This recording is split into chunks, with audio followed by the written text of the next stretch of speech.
नमस्कार, बहुत स्वागत है आपका। आप देख रहे हैं हमारी खास पेशकश बड़ी साजिश एक्सपोज्ड। कोरोना वायरस से दुनिया त्राहिमाम कर रही है तो हिंदुस्तान में कोरोना की इसकी दूसरी लहर से हाहाकार मचा है।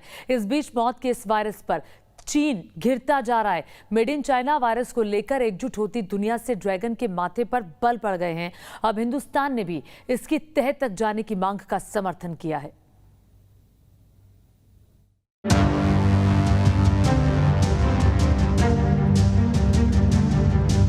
क्या वुहान की लैब से दुनिया में फैला वायरस?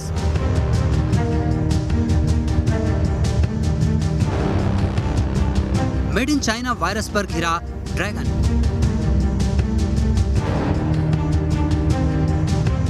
वैश्विक जांच पर भारत भी आया सामने। चीन के वुहान में फैली कोरोना वायरस महामारी ने दुनिया भर में कोहराम मचा रखा है तो हिंदुस्तान में भी इससे हाहाकार मचा है। ऐसा दावा किया जाता है कि ये वायरस नेचुरल नहीं है बल्कि इसे लैब में बनाया गया है। अमेरिका सहित पूरी दुनिया में एक बार फिर से वुहान लैब से कोरोना वायरस के लीक होने की जांच की मांग उठी है तो हिंदुस्तान भी इस मांग के समर्थन में खड़ा नजर आ रहा है ताकि कोरोना से जुड़े अहम सवालों के जवाब तलाशे जा सके। मसलन कोरोना वायरस आखिर कहां से आया? क्या चीन की लैब में पैदा हुआ कोरोना? क्या वुहान लैब से ही फैला कोविड-19? क्या जानवरों से वायरस फैलने का दावा झूठा है? क्या चीन कोरोना को लेकर सच छिपा रहा है? अमेरिका ने इन सवालों के जवाब तलाशने के लिए विश्व स्वास्थ्य संगठन यानी WHO से कोरोना के पैदा होने की दूसरी चरण की जांच को आगे बढ़ाने को कहा है। माना जा रहा है कि WHO एक बार फिर से इस मामले की जांच कर सकता है। इतना ही नहीं, अमेरिकी राष्ट्रपति जो बाइडेन ने खुफिया एजेंसियों से कोरोना से जुड़ी जानकारी 90 दिनों के अंदर जुटाने के निर्देश दिए हैं ताकि किसी ठोस नतीजे पर पहुंचा जा सके। पहली बार हिंदुस्तान ने भी इस मामले की जांच का समर्थन किया है। भारतीय विदेश मंत्रालय ने बयान जारी कर कहा है, विश्व स्वास्थ्य संगठन की कोविड-19 की उत्पत्ति से जुड़ी जांच की स्टडी एक अहम कदम है। इस मामले में अगले चरण की जांच की जरूरत है ताकि किसी निष्कर्ष पर पहुंचा जा सके। इसकी जांच और स्टडी के लिए विश्व स्वास्थ्य संगठन को सभी से मदद मिलनी चाहिए। दरअसल कोरोना वायरस के पैदा होने की जांच की मांग अमेरिका की नई रिपोर्ट सामने आने के बाद और तेज हुई है, जिसमें दावा किया गया है कि वुहान लैब के कुछ शोधकर्ता चीन की तरफ से 30 दिसंबर 2019 को कोविड-19 के आधिकारिक ऐलान से पहले ही बीमार पड़ गए थे। हालांकि चीन इस दावे को नकार रहा है, लेकिन जिस तरह जांच की मांग के खिलाफ पैंतरेबाजी कर रहा है उससे ड्रैगन के मंसूबों पर शक बढ़ रहा है। Team news nation.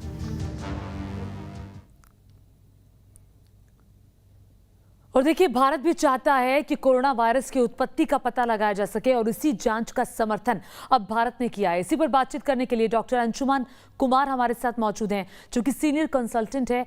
अचल कुमार मल्होत्रा जुड़ गए हैं, पूर्व राजनयिक हैं। प्रोफेसर सुनील रैना हैं, CMGC टांडा। और इसी पर बातचीत करेंगे कि आखिर क्या अब जो ये साजिश है चीन की, ये एक्सपोज नहीं होनी चाहिए, चूंकि अमेरिका में एक पूरी लॉबी चाहती है, खुद राष्ट्रपति चाहते हैं वहां के जो बाइडेन, कि पता चल सके कि आखिर इस वायरस की उत्पत्ति कहां से हुई है, जिसने पूरी दुनिया को हिला दिया। कितने लोग काल के गाल में समा चुके हैं। आइए इसी पर बातचीत करते हैं। सबसे पहला सवाल डॉक्टर अंशुमन कुमार जी, आपसे मेरा है। सवाल बहुत गंभीर है। सवाल ये है कि क्या चीन ही दुनिया भर में कोरोना वायरस चीन ने ही फैलाया? क्या चीन ने वुहान लैब में बनाया है ये वायरस? बिल्कुल, देखिए इसके पीछे जुड़े साक्ष्य जब तक पूरी तरह से पुष्टि ना हो तब तक ये कहना मुश्किल है। लेकिन एक चीज होती है कोलैबोरेटिव एविडेंस, जिसको मेडिकल में भी मानते हैं और लॉ भी मानता है। कोलैबोरेटिव एविडेंस मतलब कुछ कड़ी से कड़ी को जोड़ना। हम लोग जब MBBS के स्टूडेंट थे तब बात चल रही थी कि थर्ड वर्ल्ड वॉर क्या न्यूक्लियर वेपन से होगा? तो बात ये हो गई कि नहीं, बिल्कुल नहीं, मेडिकल वेपन से होगा, वो बायो वॉर होगा। और उसमें बहुत सारे स्पेकुलेशंस थे, प्लेग वायरस। अंत में निष्कर्ष निकला कि बायो वायरस ही होगा जो बायो वेपन का थर्ड वर्ल्ड वॉर में काम करेगा। सिचुएशन आज से 2 साल पहले इमेजिन की जो सिचुएशन बन रही थी, कोरिया, चाइना, अमेरिका, सब पावर की लड़ाई होती थी। हुआ क्या कि ऐसी चीज निकालो जो सिस्टम को कोलैप्स करे, मतलब आपके जान की क्षति गई तो वर्किंग हैंड गया, आपका बिजनेस बंद हुआ तो एक जीडीपी डाउन हुआ। आपने देखा होगा कि इस समय वर्ल्ड की पूरी हर कंट्री की जीडीपी डाउन गई accept China, number 1 collaborative evidence. Number 2, Wuhan city first city, जोड़ते जाइएगा आप कड़ी से कड़ी। वुहान सिटी को कंटेन किया गया, जिस तरह से कंटेन किया गया ये तभी संभव है जब आपको मालूम है वायरस का स्प्रेड मेथड। जबकि बैट थ्योरी दी गई थी, तो अगर बैट से ही वायरस फैल रहा था तो सिटी को क्यों कंटेन किया? सिटी में तो वायरस है नहीं। आप मीट मार्केट जो था उसको बंद करते। ह्यूमन टू ह्यूमन ट्रांसमिशन पहले डब्ल्यूएचओ ने खारिज किया कि नहीं होता है मैन टू मैन ट्रांसमिशन, जिसके कारण बहुत लोग गुमराह हुए और लोगों की ट्रेवलिंग चालू रही, वायरस ट्रांसमिट होता रहा। मेरा पिछले साल अप्रैल महीने में मेरे यूट्यूब चैनल पे एक वीडियो मैंने जारी किया था, इसमें सब कुछ साफ किया था कि किन किन की इसमें मिली भगत है। डॉक्टर टेड्रोस जो डब्ल्यूएचओ के चीफ हैं अभी, सपोर्टेड बाय चाइना वो डब्ल्यूएचओ के डायरेक्टर जनरल बने थे, इसका एविडेंस है जब बने थे। इसके पहले एडिस अबाबा मतलब इथियोपिया के हेल्थ मिनिस्टर जब रहे तो 3 बार इनके क्रेडेंशियल पे सवाल उठा था। वाटर बॉर्न डिजीज डायरिया हुआ था, इनके पास खबर थी और इन्होंने उस पर कोई एक्शन न लिया न लेने दिया और उस तथ्य को छुपाया था। डॉक्टर टेड्रोस जब इथियोपिया के हेल्थ मिनिस्टर थे तब भी इन पे सवाल उठा था कि इनके क्रेडेंशियल पे शक है, इनको हायर पोस्ट नहीं देना चाहिए। और उसमें अफ्रीका में काफी बच्चों की मौत हुई और कुछ बच्चे अंधे हुए। उसके बाद ये जब बना दिया गया, उसके जांच की बात हुई। जांच की जो टीम गठित की गई डब्ल्यूएचओ के द्वारा, उसमें 17 साइंटिस्ट चाइनीज थे। इसका क्या मतलब है? शक का दृष्टिकोण। उसके बाद जब पूरा कंट्री डोनाल्ड ट्रंप ने जब चुना कि भाई चाइना का वायरस है, चाइना का वायरस, तो उनको लोगों ने कहा कि ये चुनावी मुद्दा बना रहा है। जो बिडेन अभी जरूर कह रहे हैं, लेकिन जो बिडेन उस समय नहीं बोल रहे थे। और जो बिडेन की एक अच्छी बात क्या है कि हेल्थ को प्रायोरिटी रखे, उन्होंने मैनिफेस्टो में रखा था, जैसे कैंसर को उन्होंने रखा था कि कैंसर एक उनका मेजर। बिल्कुल, और इसी का ही भारत समर्थन भी कर रहा है। इसी का अंशुमान जी भारत एक मैं बताता एक बड़ा इंपॉर्टेंट मेडिकल लास्ट पॉइंट बताता हूं कि टेस्टिंग किट की आप व्यवस्था देखो कि कितनी फास्ट टेस्टिंग किट चाइना ने बना लिया। ये तभी संभव है जब आपको जीनोमिक सीक्वेंस का पता हो। और सबसे इंपॉर्टेंट बात, वायरस का जितना म्यूटेशन हो चुका है, 24,300 म्यूटेशन अभी तक हो चुका है। हर समय वायरस मारक क्षमता कम करता जाता है, ये वायरस मारक क्षमता बढ़ा रहा है। HIV वायरस का जीनोमिक सीक्वेंस से मिला है। ये सब आपको इंडिकेट कर रहा है कि ये बायो इंजीनियर वायरस हो सकता है। अब जरूरत है आपको सिर्फ कड़ी को जोड़ देना, आपको लिंक सब कुछ समझ तो आप कह रहे हैं कि बायो वेपन का जो इस्तेमाल है वो यहाँ चीन ने किया है, ये साफ तौर पर दिखाई देता है। और कई स्टडीज भी ये कहती है कि एक 2015 की भी स्टडी आई थी जिसमें कहा गया था कि चीन के जो वैज्ञानिक है वो इस पर काम कर रहे हैं कि कोई बायो वेपन तैयार किया जाए। मैं अचल कुमार जी आपके पास आना चाहती हूँ, क्योंकि अब भारत ने भी समर्थन किया है कि भारत भी चाहता है, जो अमेरिका एक कदम उठा रहा है कि उत्पत्ति कहाँ से हुई कोरोना वायरस की। क्या चीन ने वुहान लैब में वायरस बनाया? ये दुनिया के सामने अब आना चाहिए ना। देखिए ज्योति जी, इस पे कोई डाउट नहीं है कि भारत आज से नहीं, भारत हमेशा से इस बात की फेवर में रहा है, बिना किसी कंट्री पर्टिकुलर को ब्लेम किए हुए या नेम किए हुए, कि इस वायरस के ओरिजिन को पता करना चाहिए। क्योंकि आइडिया किसी एक पर्टिकुलर कंट्री को टारगेट करने का नहीं है। आइडिया ये है कि इससे साइंटिफिक स्टडीज में मदद मिलेगी। अगर आपको इसका ओरिजिन मालूम होगा तो आप आगे इसके ऊपर काम करने में आपको मदद मिलेगी।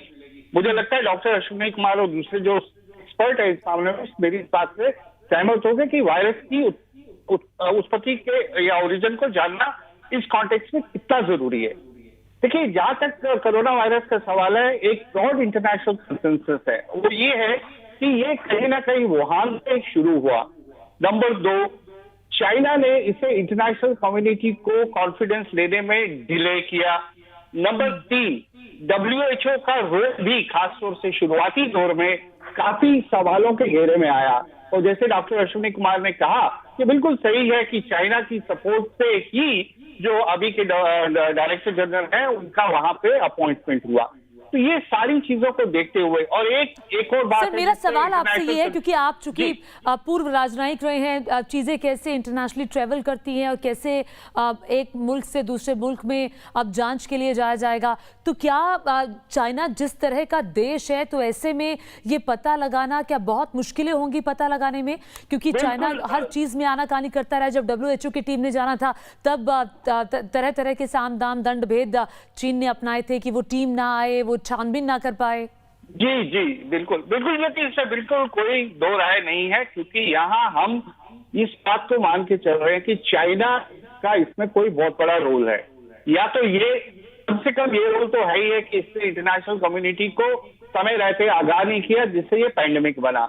दूसरा खतरनाक ये हो सकता है कि ये वहां की लैब से लीक हुआ, और सबसे खतरनाक ये है कि जानबूझकर इसे लीक किया गया, और जैसे कि डॉक्टर साहब ने कहा कि इसे part of the bio weapon इस्तेमाल किया गया, जो सबसे गंभीर इसका वो है। लेकिन जहां तक इन्वेस्टिगेशन का सवाल है, तो जो WHO की पहली टीम जो जनवरी-फरवरी में गई थी, उसकी रिपोर्ट से ही काफी कुछ ये निकल के आया कि वो किसी भी ठीक निष्कर्ष पे नहीं पहुंच पाए। कई महीने तो चाइना ने लगा दिए उस टीम को वहां एक्सेप्ट करने में, और फिर उसकी कॉम्पोजिशन पे भी सवाल उठे, और वो तब तक तो काफी कुछ बिगड़ चुका था, तब तक काफी कुछ बिगड़ चुका था, काफी देशों तक कोरोना वायरस पहुंच चुका था, और तब तक कोई मुल्क संभल पाता, सोच पाता, समझ पाता, तब तक चीजें इतनी बिगड़ चुकी थी कि आज की ये स्थिति इसी वजह से खड़ी है। एक पॉइंट में लास्ट ऐड कर दूं इसमें, इसीलिए जो अमेरिका है वो इंडिपेंडेंट इसको स्टडी करने की कोशिश कर रहा है, इंडिपेंडेंट ऑफ चाइनाज रोल और इन्वॉल्वमेंट इन। क्योंकि चाइना अगर एक्सेस नहीं देगा डेटा को, और जैसे आप कहते हैं ना एरोप्लेन का जब क्रैश होता है तो हम ब्लैक बॉक्स की तरफ ढूंढते हैं कि ब्लैक बॉक्स कहाँ है, तो इसका ब्लैक बॉक्स जो है वुहान की लैब में है। अगर वो वहां एक्सेस नहीं देगा, वहां का डेटा नहीं बताएगा, पैटर्न नहीं बताएगा, कोऑपरेट नहीं करेगा, कोलैबोरेट नहीं करेगा, तो किसी भी निष्कर्ष पर पहुंचना आसान नहीं है। इसी बिल्कुल, तभी मैंने आपसे ये सवाल पूछा था कि इंटरनेशनली चीजें कैसे बन पाएंगी। चीन क्या वाकई में जो सच है वो सामने लाने के लिए क्या वो भी कोशिश करेगा कि चलिए आइए, अगर देखिए मुझे इतना पता है, हम सब जानते हैं जो पाक साफ होता है, जिसके मन में चोर नहीं होता, वो कहता है आइए जांच करिए और देखिए। चीन ने एक बार भी ऐसा नहीं किया। डॉक्टर सुनील, आपके पास आना चाहूंगी। जो सवाल मेरा माफ कीजिएगा, जो मेरा सवाल अचल कुमार मल्होत्रा जी से था कि क्या चीन ने अभी तक जितनी चीजें रही हैं, जो भी आपने देखा है, चीन सच छिपा रहा है, ये साफ तौर पर लगता है? एक चीज बात करना चाहूंगा बिफोर इस पर्टिकुलर चीज का आंसर मैं दे दूं। हमको ये समझना पड़ेगा कि इस वायरस की जो उत्पत्ति है उसके बारे में थोड़ी सी जानकारी लेनी पड़ेगी। अब जो ये वायरस हमारे पास है, ये सबसे क्लोज है टू द वायरस जो हमने SARS-1 में देखा था या मर्स में देखा था, उनके जैसा ही मिलता जुलता वायरस है। लेकिन अगर आप SARS-1 की देखें या मर्स की जो एवोल्यूशन देखें या उसको लेकर जो रिसर्च हुई, उसमें हम 6 से 9 महीने के अंदर मैं ये पता कर सके थे कि इसका मेजर होस्ट या मेन होस्ट कौन है और इसका इंटरमीडिएट होस्ट कौन है। अनफॉर्चुनेटली इसमें हमारे पास आज तक ये क्लियर कट नहीं है कि इसका इंटरमीडिएट होस्ट कौन है, मतलब पेंगोलिन है या कौन है। दूसरा चीज जो आप बात कर रहे हैं उसको हम बोलते हैं वायरस में गेन ऑफ फंक्शन ऑब्टेन करना।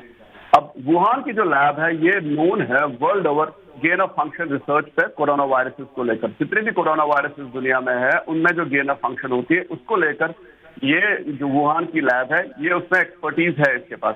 सिर्फ इसी के पास नहीं है, कुछ और देशों में भी है। लेकिन गेन ऑफ फंक्शन को लेकर जितने भी एक्सपेरिमेंट्स होते हैं वुहान लैब में बहुत एक लो लेवल की लैब पर भी होते हैं। जैसे हम लैब्स को ग्रेड करते हैं BSL-1, BSL-2, 3 या 4 में, तो ये BSL लेवल 2 और BSL लेवल 3 की लैब्स में वुहान में होता है। उससे क्या होता है कि दुनिया भर के लोग चाहते हैं कि जितनी भी कोरोना वायरस को लेकर जितनी भी रिसर्च हो वो इन लैब्स में हो ताकि इजीली हो जाए। अब अनफॉर्चुनेट बात क्या है BSL लैब्स का कि ये बहुत स्ट्रिंजेंट सिक्योरिटी प्रोटोकॉल्स को फॉलो नहीं करती है, तो इससे वायरस लीक होने में बहुत ज्यादा दिक्कत नहीं है। तो इससे वायरस लीक हो सकता है और बहुत आसानी से लीक हो सकता है क्योंकि ये बहुत स्ट्रिंजेंट क्राइटेरिया को फुलफिल नहीं कर सकती। अब दूसरा चीज जो इस को जुड़ता हुआ क्वेश्चन है, क्या ये अच्छा बायो वेपन है, मतलब इसको as a bio weapon use किया गया है, उसको लेकर मेरे को थोड़ा सा संदेह है। आज की डेट में ये मान के चल रहा हूं कि ये एक नेचुरल वायरस नहीं है, आर्टिफिशियली क्रिएटेड वायरसेस है। गेन ऑफ फंक्शन के थ्रू क्रिएट किया गया है।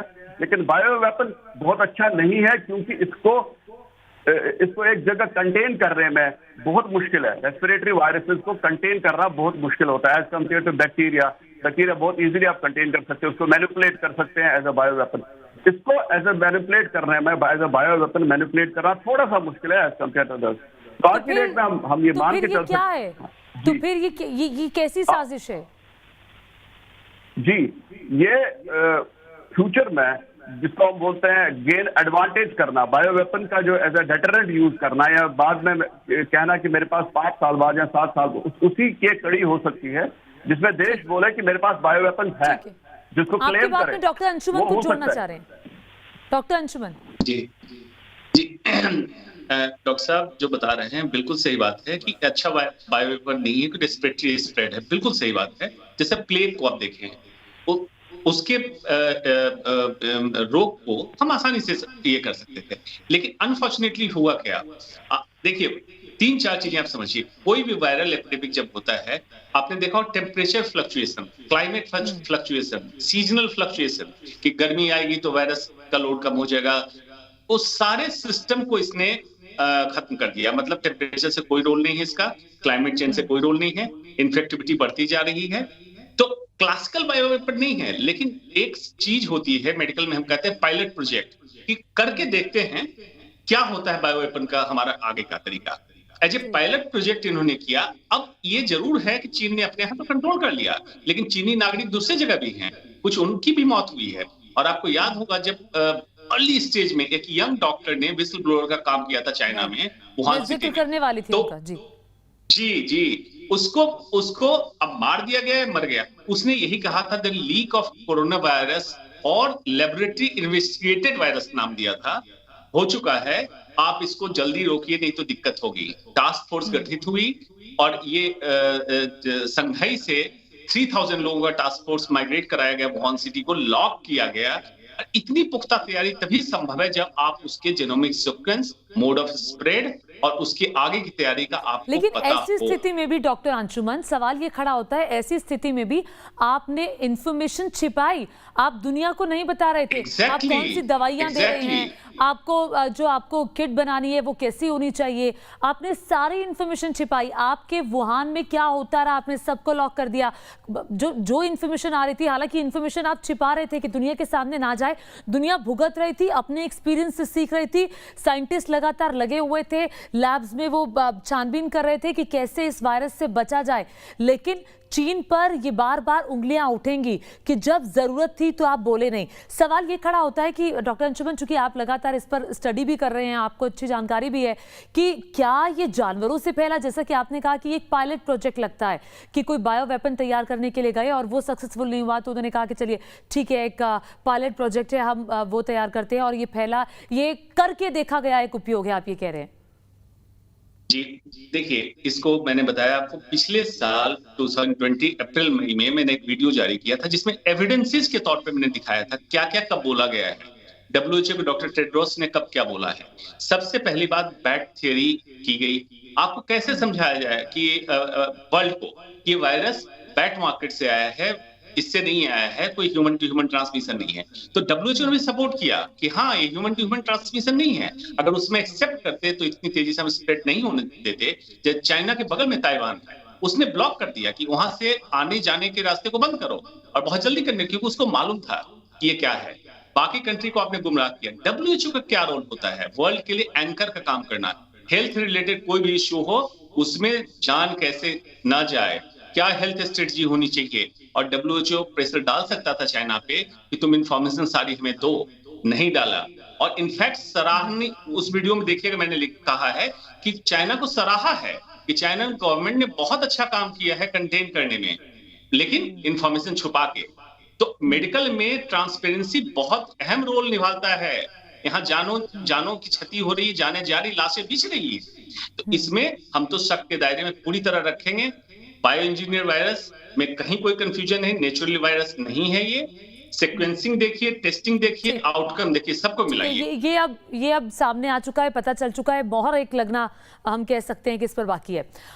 अचल कुमार जी, आपके पास आऊंगी, चूंकि आप पूर्व राजनयिक रहे हैं सर, आप बहुत अच्छे तरीके से समझ सकते हैं, क्योंकि जो बात डॉक्टर अंशुमन कर रहे हैं, अब क्या समझा जाए, क्या यह वायरस फैलाना चीन की जो एक विस्तारवादी सोच है उसका एक नतीजा भी आपको लगता है कि वही शायद दिमाग में रहा होगा? क्योंकि चीन का हम इतिहास उठाकर देख लें तो वो विस्तारवादी नीति हर जगह दिखाई देती है। जी हाँ ज्योति जी, इसमें देखिए दो राय नहीं है कि आने वाले वक्त में, जैसा कि डॉक्टर अंशुमन जी ने भी इस तरह पॉइंट आउट किया, कि अब जो वॉरफेयर होगी वो कन्वेंशनल वॉरफेयर नहीं होगी, ये आपकी केमिकल वॉरफेयर हो सकती है, बायोलॉजिकल हो सकती है, और सबसे ज्यादा इंपॉर्टेंट साइबर वॉरफेयर हो सकती है। तो चाइना इन सभी फील्ड्स में अपनी जो है एक्सपर्टीज को डेवलप कर रहा है। उसका दुनिया में नंबर 1 कंट्री बनने का जो सपना है, जो एम्बिशन है, खासतौर से शी जिनपिंग के आने के बाद, क्योंकि शी जिनपिंग के आने से पहले चाइना जो था बहुत ही संभल के कदम उठा रहा था। उसकी जो फोकस था वो इकोनॉमिक डेवलपमेंट की तरफ था, और साथ ही साथ मिलिट्री बिल्डअप कर रहा था। शी जिनपिंग ने आके ओपनली डिक्लेयर किया है कि टाइम हैज कम कि अब जो चाइना को अपना पूरे विश्व में जो अपनी नंबर 1 पोजीशन है उसके लिए आगे कदम बढ़ाने की जरूरत है। क्योंकि अचल जी, चीन एक ऐसी कंट्री है जिसका बहुत सारे देशों के साथ सीमा विवाद चल रहा है। साउथ चाइना सी में जो चल रहा था, चीन लगातार ध्यान भटकाने की कोशिश कर रहा था। चीन को पता था कि अमेरिका ने हमें घेरा हुआ है, अमेरिका लगातार हमें जवाब दे रहा है, हमको घेरने की कोशिश कर रहा है। साउथ चाइना सी में जो अमेरिकन हमने ट्रूप्स वहां पर देखे, जो वहां की सेना आकर डटी हुई है, जमी हुई है, तो ये एक वजह है। नहीं बिल्कुल, देखिए उसी नंबर 1 पोजीशन में आने के लिए अग्रेशन, एक तो एक्सपेंशनिज्म, विस्तारवाद की पॉलिसी इसने अपनाई है, दूसरी पॉलिसी बनाई है इकोनॉमिक एनस्लेवमेंट की। आप दुनिया भर का कर्जा दे दीजिए, इसे डेट ट्रैप पॉलिसी कहते हैं। तो आप इतना कर्जा दे देते हैं कि जो सामने वाला चुकाने की कोई पोजीशन में नहीं होता, अल्टीमेटली उस कंट्री को अपनी सॉवरेनिटी। सर, भारत का स्टैंड क्या होना चाहिए इस पर? देखिए भारत का कोरोना को लेकर या इन जनरल? नहीं, भारत का स्टैंड, ये जो जांच के लिए अब अमेरिका ने एक कदम आगे बढ़ाया है, भारत ने उसका समर्थन किया है, तो भारत को क्या बताना चाहिए? भारत को क्या ये स्टैंड लेना चाहिए कि यस, यहाँ से अब बिल्कुल पता चलना चाहिए उत्पत्ति कहाँ से हुई, जो भारत कह भी रहा है, या उससे एक कदम और आगे जाना चाहिए? नहीं देखिए, एक कदम और आगे जाने का तो सवाल नहीं है। इस समय भारत और चाइना के संबंध वैसे ही काफी खराब है, बावजूद इसके भारत ने एक सॉलिड स्टैंड लिया है। देखिए भारत की नीति ये है कि जब तक भारत के पास ठोस तथ्य नहीं होते तो किसी एक कंट्री को सिंगल आउट करके नेम और शेम नहीं करता। क्रॉस बॉर्डर टेररिज्म को लेके हमारे पास ठोस तथ्य हैं, तो इसलिए हम पाकिस्तान को नेम शेम करते हैं, उसके नाम से हम पूरी दुनिया में कहते हैं कि यहाँ से क्रॉस बॉर्डर टेररिज्म की उत्पत्ति होती है। तो भारत ने ये स्टैंड लिया है कि ओरिजिन जानना बहुत जरूरी है, क्योंकि आगे के लिए प्लानिंग में समझने के लिए क्योंकि भारत की तरफ से क्लियर किया जा चुका है कि ओरिजिन यानी उत्पत्ति जानना बहुत जरूरी है कि कोरोना वायरस की कहां से हुई है, और ये स्टैंड भारत ने लिया है। बहुत शुक्रिया आपका अंशुमन जी, बहुत शुक्रिया अचल जी, बहुत शुक्रिया सुनील जी। वक्त इतना ही है, वक्त की बेहद कमी है हमसे बातचीत करने के लिए। इसी के साथ